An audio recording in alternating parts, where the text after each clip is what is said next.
함께 예배하는 모든 성도님들에게 하나님의 은혜와 능력과 축복과 하나님이 주시는 좋은 것으로 이 땅에 기름진 것 그리고 하나님이 주시는 신령한 것으로 채우고 돌아가시기를 주님의 이름으로 축원합니다. 우리가 살고 있는 대한민국은 자유민주주의 국가입니다. 한마디로 국민의 자유가 헌법에 명시되어져 있고 또한 보장되어 있는 국가라는 뜻입니다. 대한민국 헌법 12조를 보시면 모든 국민은 신체의 자유를 가진다라고 명시되어져 있습니다. 또한 14조를 보면 모든 국민은 거주 이전의 자유를 가짐을 명시하고 있고요. 이뿐이 아니지요. 대한민국이 국민들에게 보장하고 있는 자유는 직업 선택의 자유, 또 사생활의 비밀과 자유, 양심의 자유, 종교의 자유, 언론 출판의 자유와 집회 결사의 자유, 학문과 예술의 자유, 이런 삶의 모든 부분에 있어서 자유를 보장하고 있습니다. 그리고 이것도 모자라 헌법 37조를 보시면 국민의 자유와 권리는 헌법에 열거되지 아니한 이유로 경시되지 않는다라는 항목을 집어넣어 거의 완벽하게 국민의 자유를 보장하고 있는 나라, 바로 우리가 살고 있는 자유민주주의 체제의 대한민국입니다. 그러니까 대한민국에 사는 국민이라면 웬만한 일에 대해서는 국가의 전폭적인 자유를 지지받아 자기가 하고 싶은 일을 마음껏 할 수 있는 기회가 제공되어진다는 얘기지요. 몇 년 전 중앙아시아에 사는 현지인 사역자 두 사람이 한 대략 일주일 정도 한국에 머물다가 간 적이 있습니다. 한국을 떠나기 전에 잠깐이지만 이 한국을 다녀간 소감이 어떠십니까? 라고 물었더니 그중 한 분의 대답이 이것이었습니다. 네, 저는 지난 며칠간 천국을 경험하고 돌아갑니다. 그런데 놀랍게도 두 사람의 대답이 똑같았어요. 중앙아시아 국가들이 구소련으로부터 독립된 지 20년이 넘었습니다.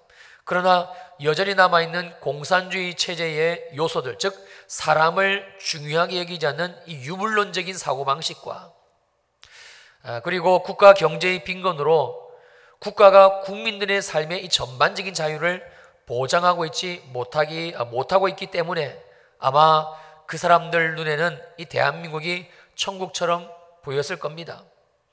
비단 중앙아시아에 있는 나라들 뿐만이 아니고 동남아시아, 아프리카를 비롯해 대한민국에 살고 있는 저와 여러분들을 정말 부러워하고 있는 세계 사람들이 여러분 생각보다 굉장히 많이 있습니다. 경제적인 성장과 그리고 국민들에게 보장되고 있는 국가적 차원의 자유, 기회, 이 모든 것들이 그 사람들의 눈에는 한없는 부러움의 대상이겠지요. 그런데 정말 아이러니하게도 실상 대한민국에 살고 있는 우리들은 그렇게 느끼지를 못하고 있다라는 현실입니다.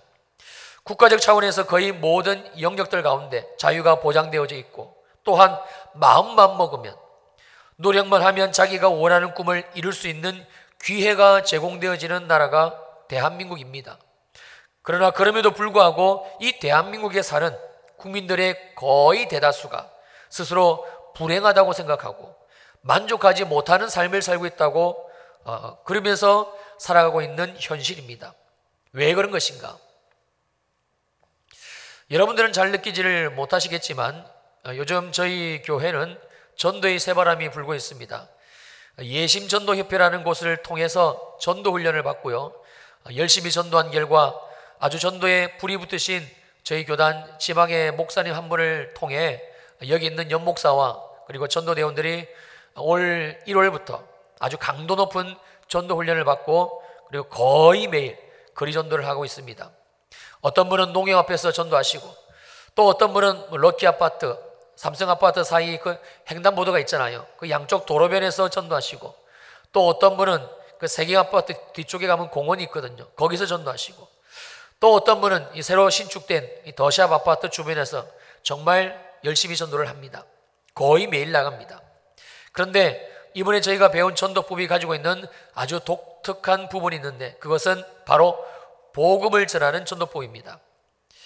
저희 일회교회가 많은 장점을 가지고 있습니다만 그 중에 하나가 이 전도에 대한 열심입니다. 새로운 복음 전도법을 훈련받기 이전에도 사실 저희 교회 전도대원들은 일주일에 2번 정도 교회에 나와서 그리고 아파트를 일일이 찾아다니며 문을 두드리고 그리고 도어 투 도어 전도를 했습니다. 안녕하세요. 평촌일회교회에서 나왔습니다. 교회 한번 나와 보세요. 선생님 예수 믿으셔야 됩니다. 이렇게 이제 전도를 하고 준비한 전도 물품을 나눠줬지요.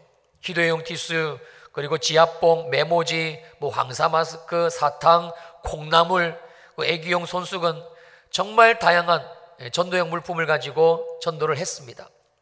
그런데 이번에 새로 훈련받은 이 전도법은요, 이런 방식이 아닙니다.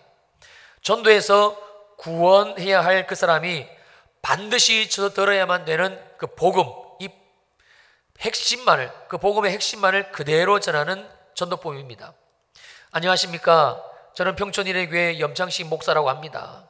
선생님 혹시 교회 다니세요? 그러면 거의 10중 8구 안 다니는데요. 아니면 저는 절에 다닙니다. 어떤 분은 저 성당 다니고 있습니다.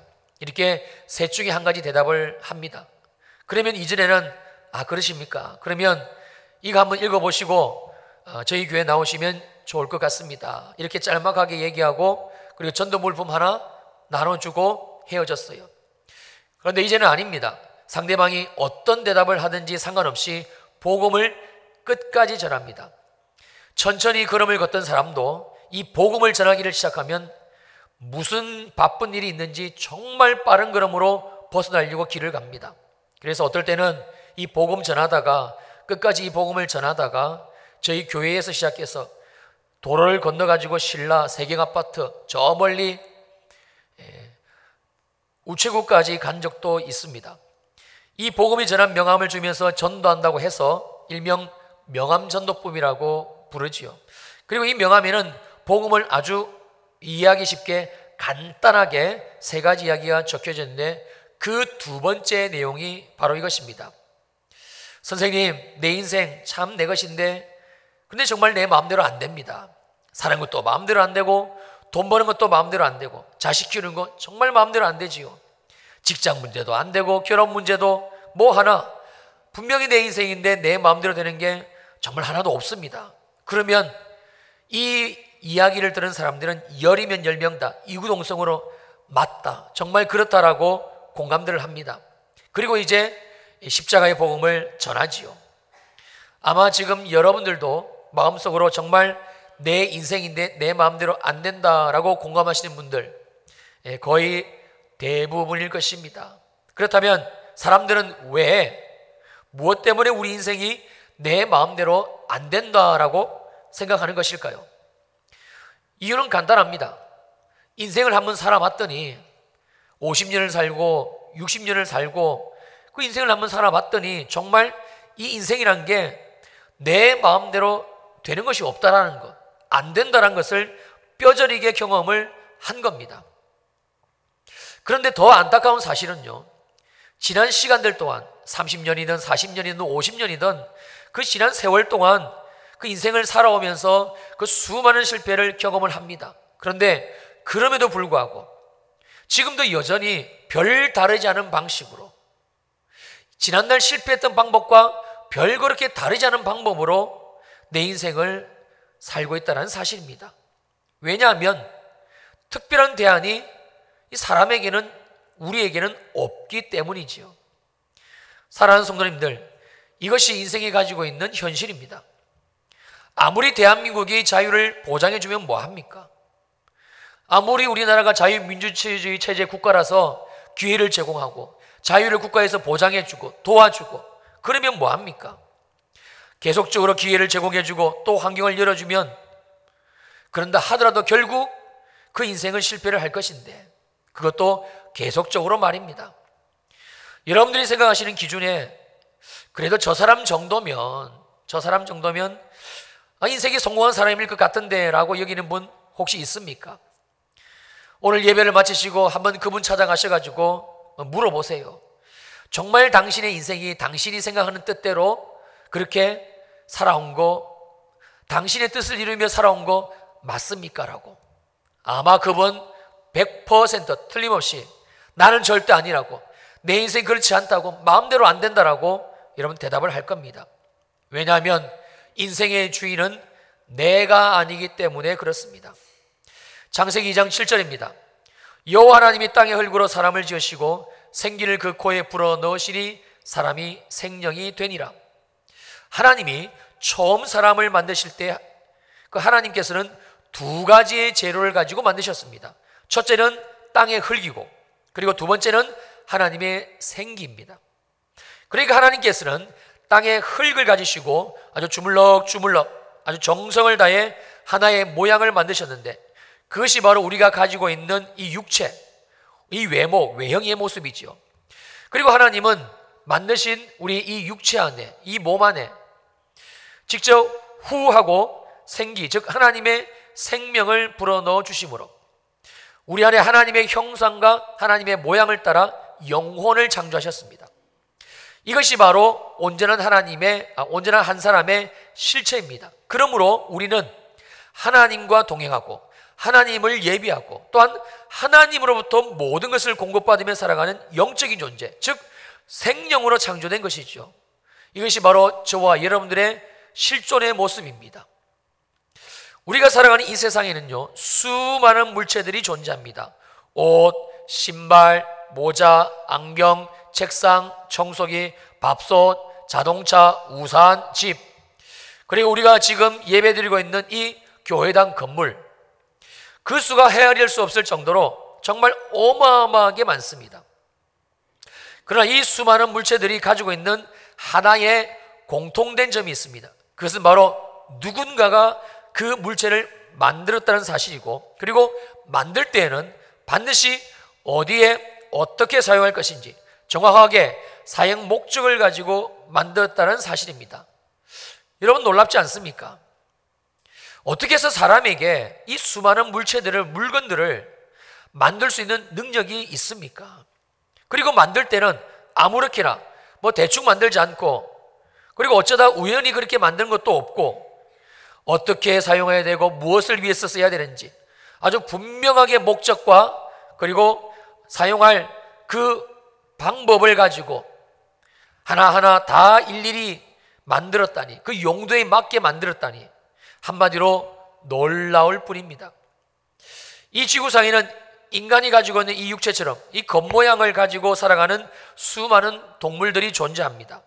그러나 어디에 사는 어떤 동물이든지 간에 인간처럼, 이 사람처럼요, 용도와 목적을 가지고, 그리고 물체를 만들고 물건을 만들고, 그리고 그것을 이용해서 더 나은 삶의 질을 추구하는 동물은 존재하지는 않습니다. 지금까지도 없었고 앞으로도 영원히 이 지구상에 그런 동물은 없습니다. 왜냐하면 이 다른 동물들은 하나님이 창조하실 때에 땅의 흙으로 보이는 이 겉모양만 만들었지 영혼이 없기 때문에 그렇습니다. 창세기 2장 19절입니다. 여호와 하나님이 흙으로 각종 들짐승과 공중의 각종 새를 지으시고, 우리를 만드신 재료와 똑같은, 이 육체를 만든 재료와 똑같은 흙으로 하나님은 모든 들짐승과 공중의 각종 새를 만드셨습니다. 그러나 영혼은 그들에게는 주지를 않으셨습니다. 어디 인간이 다른 동물들하고 같은 종입니까? 어떻게 인간이 원숭이에서 진화했다고 말할 수 있습니까? 그러므로 진화론은 애시당초 말이 안 되는 거짓입니다. 인간하고 동물은요, 아주 엄격하게 다릅니다. 하나님이 창조하실 때 완전히 다르게 창조하셨습니다. 오직 유일하게 인간에게만, 사람에게만, 바로 저와 여러분들에게만 하나님은 하나님의 생기, 즉 하나님의 생명을 불어넣어 영혼을 창조하셨습니다.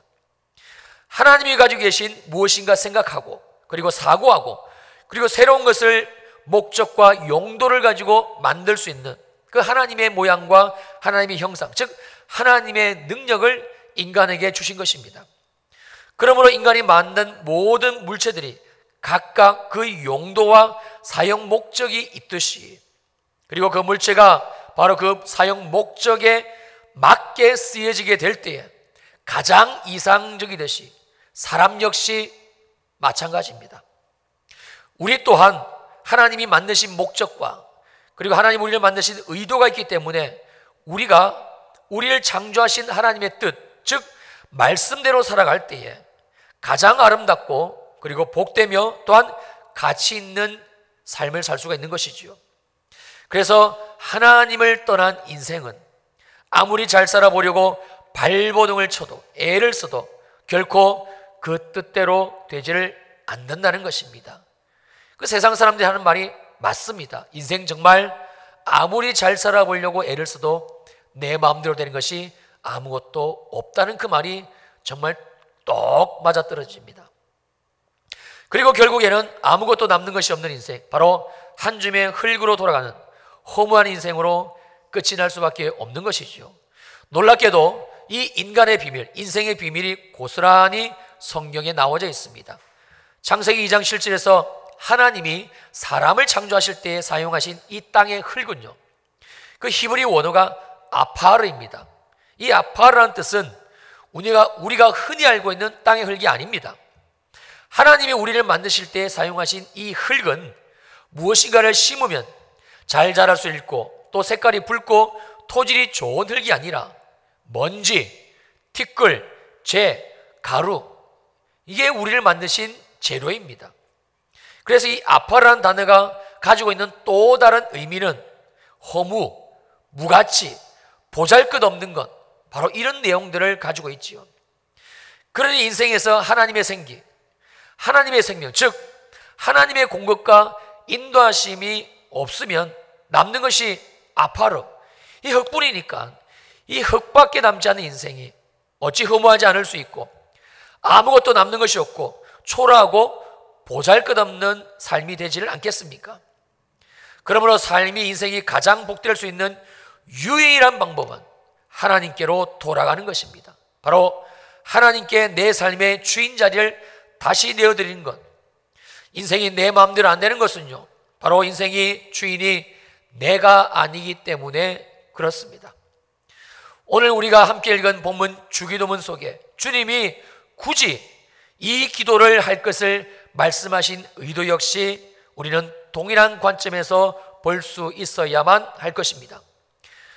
오늘 본문 마태복음 6장 11절을 다시 보시겠습니다. 오늘 우리에게 일용할 양식을 주시옵고, 우리가 얼핏 보기에 이 기도는 단순히 하나님께 우리가 살아가면서 필요한 그 일용할 양식을 구하는 기도처럼 보입니다. 그러나 만약에 정말 이 말씀이, 이 기도의 내용이 전능하신 주님께서 우리가 하루에 먹고 살아갈 양식 또는 물질, 돈이겠지요, 이걸 구하라는 기도라면 주님이 마태복음 6장 25절에서 하신 말씀의 내용과는 전혀 맞지를 않습니다. 이런 마태복음 6장 25절을 보세요. 그러므로 내가 너희에게 이르노니 목숨을 위하여 무엇을 먹을까 무엇을 마실까 몸을 위하여 무엇을 입을까 염려하지 말라. 우리가 인생을 살아가면서 반드시 필요한 먹는 문제, 마시는 문제, 그리고 무엇을 입을지에 대한 그 문제에 대한 염려를 주님께서는 절대 하지 말라고 말씀하고 계십니다. 그리고 31절 이하에서 주님은 이 의식주에 대한 문제를 염려하지 않을 것은 물론이고 하나님 앞에 이 내용을 가지고, 즉 의식주의 해결의 내용을 가지고 기도도 하지 말 것을 주님께서는 말씀하고 있습니다. 31절입니다. 그러므로 염려하여 이르기를 무엇을 먹을까 무엇을 마실까 무엇을 입을까 하지 말라. 그리고 32절에서 주님이 말씀하십니다.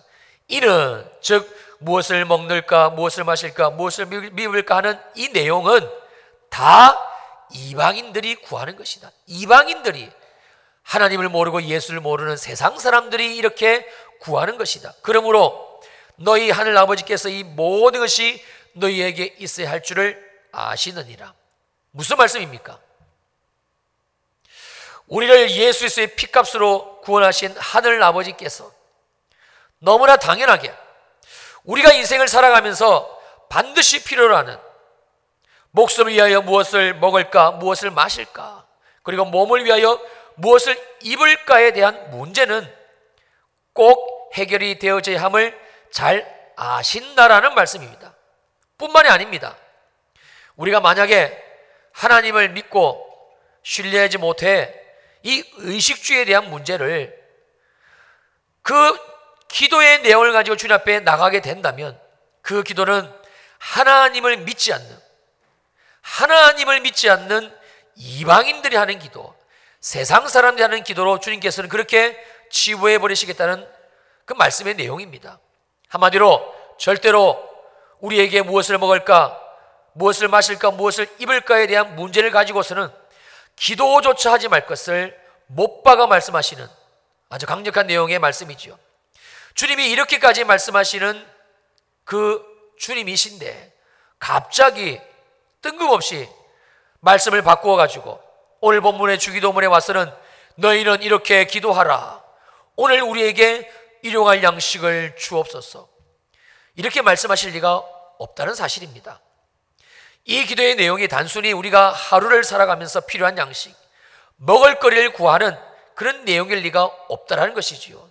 또 하나 우리가 조금만 생각해 보면 주님이 말씀하신 이 주기도문의 내용이 단순히 일용할 양식을 구하는 그런 내용이 아니라는 사실을 알 수 있습니다. 오늘을 살아가는 우리들 중에 정말로 하루에 필요한 양식이 없고 그래서 하나님께서 공급해 달라고 기도를 해야만 되는 그런 절박한 사람은 그리 흔하지 않습니다. 이 내용은 또한 우리들 중에 대부분은 굳이 하나님께 기도하지 않아도 매일매일 이 먹고 사는 문제에 대해서만큼은 문제가 되는 사람이 없다라는 뜻입니다.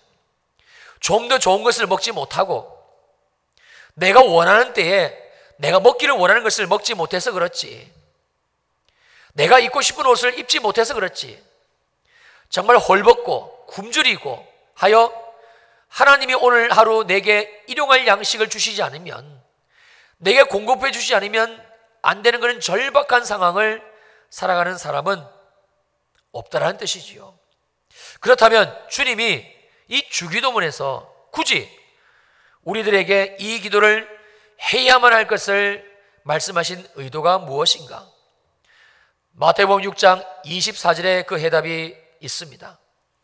한 사람이 두 주인을 섬기지 못할 것이니 혹 이를 미워하고 저를 사랑하거나 혹 이를 중히 여기고 저를 경히 여김이라. 너희가 하나님과 재물을 겸하여 섬기지 못하느니라.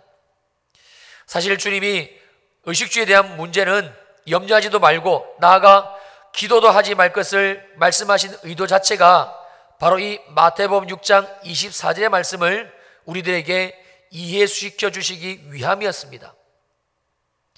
우리가 예수 그리스도를 믿지 않고 그래서 하나님을 몰랐을 때에는 너무나 당연하게 재물, 돈이지요.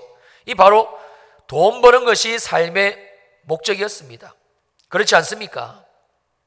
그런데 문제는 우리가 예수를 믿고 그리고 하나님 아버지를 믿으면서도 그리고 나서도 여전히 이 돈 버는 것이 내 인생의 제일 중요한 가치로 삼고 살고 있다는 사실입니다. 여기 계신 저와 여러분들 중에 이 돈에 대해서, 물질에 대해서 자유로우신 분이 얼마나 있습니까?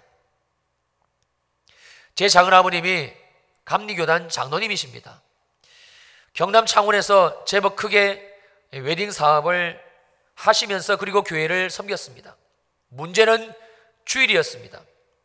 여러분도 잘 아시다시피 결혼, 돌잔치, 이 일주일 중에 언제 가장 많습니까? 당연히 주일입니다. 주일 하루 영업을 안 하게 되면 그냥 눈앞에서 몇천만 원이 순식간에 날아가는 겁니다. 여러분 같으면 어떻게 하시겠습니까? 제 장로님이 아주 지혜롭게 머리를 잘 쓰셔가지고 오전에는 작은 어머니, 그러니까 권사님이시죠. 권사님이 사업장을 맡아가지고 그리고 운영하시고, 그리고 장로님은 오전에 교회 나가시고 예배드리고 또 교회 일을 봉사하셨습니다.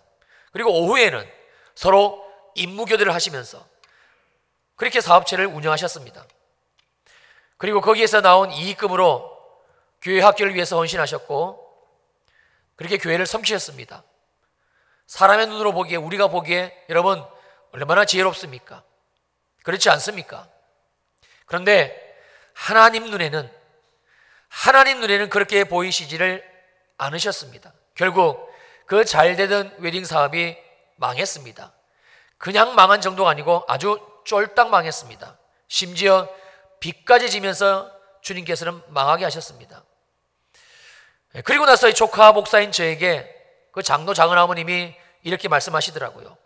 꼭 성도들에게 주일 성수 철저히 할 것을 말씀해 달라는 아주 간절한 내용의 부탁이었습니다. 그냥 흉내만 내지 말고 아주 제대로 그냥 하나님이 말씀하신 그대로 고지고대로 그렇게 주일 성수에 대해서, 하나님을 섬기는 것에 대해서, 말씀대로 사는 것에 대해서 잘 가르쳐 달라고 시신당부를 하시더라고요. 하나님은 절대 하나님과 물질을 겸하여 섬기는 것을 내버려 두시지를 않는다는 말씀입니다. 왜냐하면 물질의 주인이 하나님이시고 또한 저와 여러분들의 인생, 우리 인생의 주인 역시 하나님이시기 때문에 그렇습니다. 우리가 이 문제를 해결하지 못하면 우리 인생은요, 언제나 실패이고 언제나 그 끝은 좌절일 수밖에 없습니다. 잠깐은 잘 되는 것 같이 보일 수 있습니다. 그러나 결국에는 남는 것이 없습니다. 허무함으로 끝나는 것, 그게 하나님을 주인 삼지 않은 인생, 하나님에게 내 인생의 주권을 드리지 않은 인생의 결국입니다. 사랑하는 성도님들, 우리들은 지금 어떻습니까? 저와 여러분들의 믿음은 어떤 믿음입니까? 혹시 우리는 여전히 하나님과 재물을 겸하여 섬기고 살면서도 나에게는 아무런 문제가 없다고 그렇게 하나님의 말씀에 무감각하며 살고 있지는 않습니까? 우리 인생의 재물은요, 우리가 그렇게 소중히 여기는 물질은 100% 하나님의 것입니다. 우리 인생 역시 마찬가지입니다. 우리가 이 진리의 말씀을 깨닫지 못하면 여러분 큰일 납니다. 결국 그 인생의 끝은 망하는 것입니다. 그래서 주님은 우리들에게 주기도문을 가르쳐 주시면서 반드시 이 기도를 할 것을 지금 말씀하시고 계신 겁니다. 이렇게 말입니다. 그러므로 너희는 반드시 이렇게 기도하라. 오늘 우리들이 살아가면서 필요한 양식을 주님이 공급해 주시옵소서. 주님이 주시는 것으로 살게 하여 주옵소서. 주님이 내 삶의 주인임을 주님 내가 알고 경험하면서 살게 하여 주시옵소서. 이 기도이지요. 그러므로 이 기도는 물질의 주인이 내가 아니라 바로 나를 구원하신 주님이심을 믿게 해달라는 여러분 아주 간절한 요청의 기도인 것입니다. 이제 우리가 오늘 주신 말씀을 붙들고 함께 기도하는 시간을 가지려고 합니다. 우리가 기도하실 때에 성령께서 임하실 것입니다. 혹시 우리들 가운데 여전히 내 삶의 주인이 하나님이 아니고 날 구원하신 예수가 아니고 여전히 내 인생의 주인이 물질인 분 계십니까? 예배하고 주의 말씀에 순종하고 기도하는 것보다 어떻게 하면 한 푼이라도 더 벌 수 있을까? 어떻게 하면 더 벌어서 아이들 양육비에 보태고 아이들 학원 보내는데 보태고 좀 더 나은 삶을 추구할 수 있을까? 여러분들 삶의 현주소는 어디입니까? 하나님이 우리를 만드신 것은 이 육체를 위해서 땅의 흙으로 만드신 육체만을 위해서 우리를 만드시고 살게 하시지를 않으셨습니다. 여러분, 이 육체는 반드시 때가 되면 흙으로 돌아갑니다. 먼지고 티끌입니다. 혹시 여러분들 가운데 화장터에서 장례를 경험하신 분 계십니까? 아무리 기골이 장대한 사람도요, 화장이 끝나면 딱 한 줌 남습니다. 이거 뿌리는데 불과 1분이 걸리지 않습니다. 그리고 바람 한번 불면 순식간에 날아갑니다. 흔적도 없이 사라집니다. 이게 우리가 그렇게 지극정성을 쏟고 있는 이 육체입니다. 주님은 이 육체를 그냥 우리에게 두시지를 않으시고 하나님의 생기를 불어넣어 주셨습니다. 하나님의 생명을 공급해 주셨습니다. 우리의 영혼을 주님께서 만드셨습니다. 그리고 주님 오늘도 이 영혼에 주님의 생명을 부어주시면서 하나님과 교제하고 주님을 주님으로 인정하며 내 삶의 주권을 그분 앞에 내어드리고 주님 앞에 내 삶의 주인 자리를 그분 앞에 다시 한번 드리면서 오늘 우리들에게 가르쳐주신 이 기도의 내용대로 오늘 우리에게 일용할 양식을 주시옵소서. 이 양식이 하나님의 것임을 알게 할 수 있는 믿음을 주옵소서.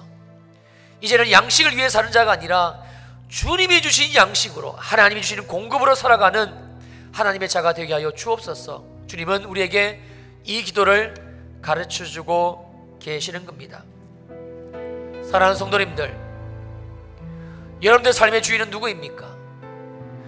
여러분들의 영혼은 주님이 주신 생명의 말씀과 주님이 공급해 주시는 성령으로 주님이 주시는 은혜로 살아가고 있습니까? 아니면 여러분의 영혼은 하나님과의 관계가 차단되어지고 여전히 여러분의 몸이 육체가 무엇을 더 먹을지 마실지 입을지 더 좋은 집에서 더 나은 환경에서 살 것에 대해서 관심을 가지고 그 육체의 때를 위해서 여러분의 시간과 여러분의 삶을 살고 있지는 않습니까? 주님이 오늘 이 시간 이 말씀을 통하여 우리들에게 말씀하고 계십니다. 우리의 삶의 주인은 반드시 하나님이 되어져야 된다고 말씀하고 계십니다.